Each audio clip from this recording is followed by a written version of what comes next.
धाकड़ खबर, बेखौफजुमा बेबाक अंदाज। धाकड़ खबर के न्यूज रूम से मैं आपके साथ हूं अकरम रईस खान। 3 दिन से हम लोग लगातार आपके सामने खबरें रख रहे हैं मुलायम सिंह यादव और मोहन भागवत की तस्वीर को लेकर। 2 खबरें पिछले 2 दिनों के दौरान आपके सामने रख चुके हैं और आज तीसरी खबर आपके सामने रखने जा रहे हैं।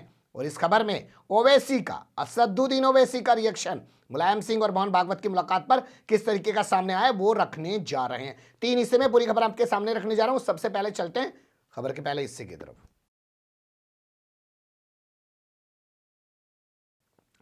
खबर के पहले हिस्से में बात कर लेते हैं वसीम रिजवी को लेकर। हालांकि अब यह कहना कि वो वसीम रिजवी हैं गलत होगा। उनका अब नया नाम हो गया है जितेंद्र नारायण सिंह त्यागी। वो पहुंच गए हापुड़ में और हापुड़ में जाके उन्होंने ओवैसी के खिलाफ एक बयान दे दिया। अभी ये सोच सकते हैं ना भैया खबर तो रख रहे हो ओवैसी की, वसीम रिजवी का कहाँ जिक्र कर रहे हो। तो ओवैसी को लेकर बयान दिया, इसलिए मुझे लगा कि आपको इस खबर से भी रूबरू होना चाहिए। बयान दिया कि ओवैसी के पास अधिकार है, वो 10-12 शादियां कर सकते हैं, दर्जनों बच्चे पैदा कर सकते हैं, क्योंकि जिहाद में बहुत सारे बच्चे शहीद भी होंगे, शहादत भी होगी, इसलिए उन्हें किसी ने बच्चे पैदा करने से नहीं रोका है। अब आप ये कह सकते हैं कि वसीम रिजवी उर्फ जितेंद्र नारायण सिंह त्यागी ने इस तरीके की प्रतिक्रिया क्यों दी है। तो आपको पता होना चाहिए मोदी सरकार एक कानून लाई है। अब लड़की की उम्र 18 साल से बढ़ाकर 21 साल कर दी गई है शादी के लिए। उसका विरोध किया है असदुद्दीन ओवैसी ने, तो उसी पर अपनी प्रतिक्रिया दी है जितेंद्र नारायण सिंह त्यागी ने। ये पहुंचे थे हापुड़ के गांव में जिसका नाम है असोड़ा। असोड़ा गांव में जो भारतीय जनता पार्टी का प्रदेश प्रवक्ता है जिसका नाम हमारे पास है अवनीश त्यागी। भाई अब तो इन्हें जाति भी मिल गई ना।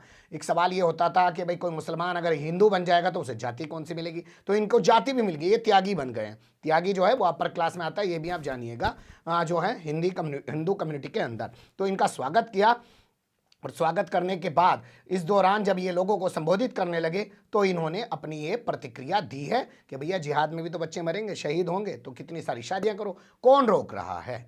ये इन्होंने ओवैसी पर हमला बोला। अब देख लेते हैं कि आरएसएस ओवैसी को लेकर क्या बोल रहा है।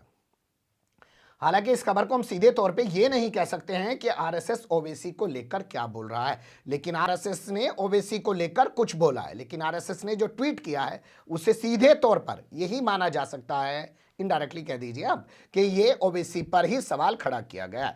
अब आरएसएस कह रहा है कि हैदराबाद का नाम, अब कौन कह रहा है? आरएसएस। ये पहली बार सामने आया है कि आरएसएस किसी शहर का नाम बदलने की बात कर रहा है। अब आरएसएस कह रहा है कि हैदराबाद शहर का नाम बदलकर भाग्यनगर कर दिया जाना चाहिए। एक ट्वीट के जरिए इस तरीके का इशारा दिया गया है। ट्वीट में लिखा गया है कि भाग्यनगर में 5, 6, 7 यानी कि 5, 6, 7 3 दिन तक जनवरी के महीने में भारतीय जनता पार्टी के सभी पार्टी नेताओं के साथ में आरएसएस की एक समन्वय समिति आयोजित की जाएगी। 3 दिनों तक वो चलेगी, जिसमें जेपी नड्डा और तमाम भाजपा के लोग तो शामिल होंगे ही, मोहन भागवत भी शामिल होंगे। तो भाग्यनगर कहकर संबोधित किया गया हैदराबाद को, यानी अब आरएसएस चाहता है कि हैदराबाद का नाम भाग्यनगर कर दिया जाए। हालांकि कोई पहली बार मुद्दा नहीं उठा है। आपको याद होगा पिछले साल जब यहाँ पे नगर निगम के चुनाव हो रहे थे, म्युनिसिपल कॉर्पोरेशन के जो चुनाव होते थे, तो उसमें उत्तर प्रदेश के मुख्यमंत्री ने जाके कहा कि देखो भाई हमने फैजाबाद का नाम बदल दिया, अयोध्या कर दिया, देखो भाई हमने इलाहाबाद का नाम बदल के प्रयागराज कर दिया, अब हम हैदराबाद, ये भी तो मुस्लिम ही नाम है ना, इसका नाम बदलकर भी हम भाग्यनगर कर देंगे। इसके अलावा अमित शाह, जेपी नड्डा, तमाम लोगों ने भी इसी तरीके के बयान दिए थे। उस समय की कटिंग हम लोगों ने आपके लिए निकाली है अखबार से। असदुद्दीन ओवैसी ने इनको जवाब देने के लिए लोगों से कहा था कि भैया इतना जबरदस्त वोट डालिए इनके खिलाफ कि इनके मुंह पर एक करारा तमाचा लगे। लेकिन आप जानते हैं 4 सीटों वाली, कितने सीटों वाली? 4 सीटों वाली भाजपा इस नगर निगम के चुनाव में 44 सीटों वाली भाजपा बन गई थी, वो भी उभर के खूब तरीके से आई थी। लेकिन अब ऐसे समय में ये मुद्दा उठाना अपने आप में कई सवालों को जन्म दे रहा है। क्या ये मुद्दा इसलिए उठाया गया है? खबर के अगले हिस्से में देख लीजिए। अब बात कर लेते हैं यहां सीधे तौर पर मुलायम सिंह यादव और मोहन भागवत की मुलाकात को लेकर। तो असदुद्दीन ओवैसी ने इस मुलाकात पे पहले ट्वीट किया, फिर एनडीटीवी को एक इंटरव्यू दिया। ट्वीट में असदुद्दीन ओवैसी ने कहा कि अगर ये मुलाकात मैंने कर ली होती तो ना जाने मुझे अभी तक क्या बता दिया गया होता, कम्युनल बता दिया गया होता, मुझे आरएसएस का कोई एजेंट बता दिया गया होता, भाजपा की कोई बी टीम या सी टीम बता दिया गया होता। लेकिन आज भी मुलायम सिंह यादव सेकुलर है, आप जानते ही हैं, मुलायम सिंह यादव को लेकर तो कोई ऐसा हल्ला नहीं मच रहा है। परसों हमने जो खबर की उसमें हमने आपको बताने की कोशिश ये की कि क्या ये जेल जाने से बचने के लिए मोहन भागवत से मुलाकात कर रहे हैं। कल वाली खबर में हमने आपके सामने एक अलग एंगल दिया, उसमें हमने आपको बताया कि क्या ये मुस्लिम वोटों में बिखराव करने के लिए जानबूझ के आरएसएस प्रमुख को मुलायम सिंह यादव के साथ बैठा दिया गया और फिर फोटो को वायरल करा दिया गया। बहुत सारी तस्वीरें अभी भी निकल के आ रही हैं खबर के मुतालिक। तस्वीर तो एक ही है, अलग अलग पहलू जो निकल के आ रहे हैं वो और भी हैं, उनसे हम आपको वक्त पे समय समय पर रूबरू कराते रहेंगे। लेकिन अभी फिलहाल आप सुन सकते हैं कि एनडीटीवी पर इंटरव्यू देते हुए असदुद्दीन ओवैसी ने क्या कहा। ओवैसी साहब, आपके ऊपर फिर वही ठप्पा लग रहा है जो बिहार के इलेक्शन में लगा, जो आप कहीं जाते हैं वही ठप्पा लगता है कि आप बी टीम है बीजेपी के, आप वोट बांट देते हैं। देखिए, अगर मैं कल किसी एक रिसेप्शन, मैरिज रिसेप्शन में अगर मोहन भागवत के साथ मैं सिर्फ फोटो में नजर आ जाता, क्या होता बोलिए अब तक? मगर मुलायम सिंह यादव बैठ सकते हैं बाजू, कोई उंगली नहीं उठाता। मुलायम सिंह यादव 2019 में लोकसभा में खड़े होकर नरेंद्र मोदी को आशीर्वाद देते हैं कि तुम दोबारा प्रधानमंत्री बन जाओ, उस पर कोई उंगली नहीं उठाता।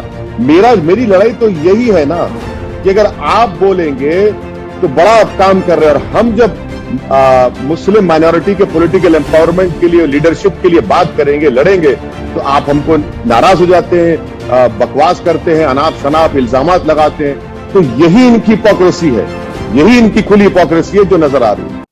सुन लिया आपने कि वो भागवत से मुलाकात करने के बाद भी सेकुलर हैं, और अगर ऐसी मुलाकात हम कर लेते हैं, हमारी ऐसी कोई फोटो सामने आ जाती तो उसको लेकर पूरा एक कोहराम मच जाता। तो यही थी तमाम खबरें असदुद्दीन ओवैसी से जुड़ी हुई, वरना चीज़ें तो पल पल बदल ही रही हैं। असदुद्दीन ओवैसी ने तबलीगी जमात को लेकर भी बयान दिया है और कहा है कि मैं दावा करता हूं और मुझे पूरा भरोसा है कि तबलीगी जमात किसी भी तरीके से आतंकवाद के मामलों में लिप्त नहीं है। ये प्रतिक्रिया उन्होंने तब दी है जब सऊदी अरब में बताया जा रहा है कि तबलीगी जमात पर रोक लगा दी। हालांकि कुछ लोग ये भी कह रहे हैं कि वो तबलीगी जमात पर रोक नहीं लगाई गई है, वहाँ पर एक संगठन है अल हबाब, उस पर रोक लगाई गई है। पर सच ये है कि वहां पे तबलीगी जमात को ही अल हबाब कहा जाता है। वरना आप सोचिए कि मौलाना अरशद मदनी, उनके बारे में ये खबर क्यों चलाई जाती कि वो सऊदी अरब के राजदूत से मिलने गए। तो भैया क्यों गए जब रोक नहीं लगी? तो चाय पीने गए थे, या उसी तरीके से गए थे कि जैसे इन्हें पता नहीं चलता है कि सुदर्शन टीवी वाला इनके यहाँ आ जाता है, इंटरव्यू ले लेता है, और फिर कोई आदमी पूछता है कि हजरत आपने इंटरव्यू, अरे इंटरव्यू था वो, मुझे तो पता ही नहीं चला, कब रिकॉर्डिंग हो गई, कब क्या हो गया। कितने भोले हैं, चॉकलेट देके कोई भी इनसे कुछ काम करा लेता है बच्चे की तरह। खैर छोड़िए, पर्सनल बोलने की जरूरत नहीं है, मुद्दा था आपके सामने रख दिया। बने रहिएगा धाकड़ खबर के साथ।